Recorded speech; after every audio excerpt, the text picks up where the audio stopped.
இவனுங்களுக்கு இதே வேலையா போச்சுங்க. இன்னும் எவ்வளவு தூரம் தான் வீட்டை கட்டிட்டு வந்தா இவனுங்களா வராம இருப்பானுங்க. இவனுங்கள பேசிக்கிறாருங்க. டேய் என்னடா வேணும்? உன்னதான்டா. ஏடா உங்களுக்கு வேற பொழப்பே இல்லையாடா? என்ன தொந்தரவு பண்றது உங்களுக்கு வேலையா? போடா வெளியே போடா.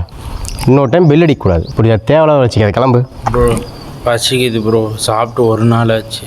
என் நிலைமை சரியில்லை.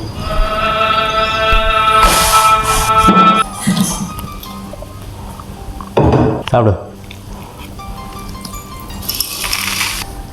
நல்லா சாப்பிடுங்க.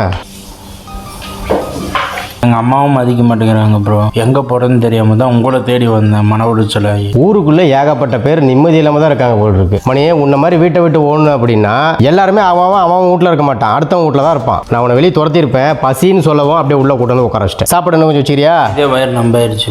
மணி வேண்டாம், நீ கையை மட்டும் கழுவு போ. எங்களுக்கு குஷ்டம் வந்துருது. சரி கஷ்டம் வந்துடும், எல்லாம் எடுக்கக்கூடாது போ. இதுலேயும் வந்து என் கஷ்டத்துலேயே கலாய்க்காதீங்க ப்ரோ.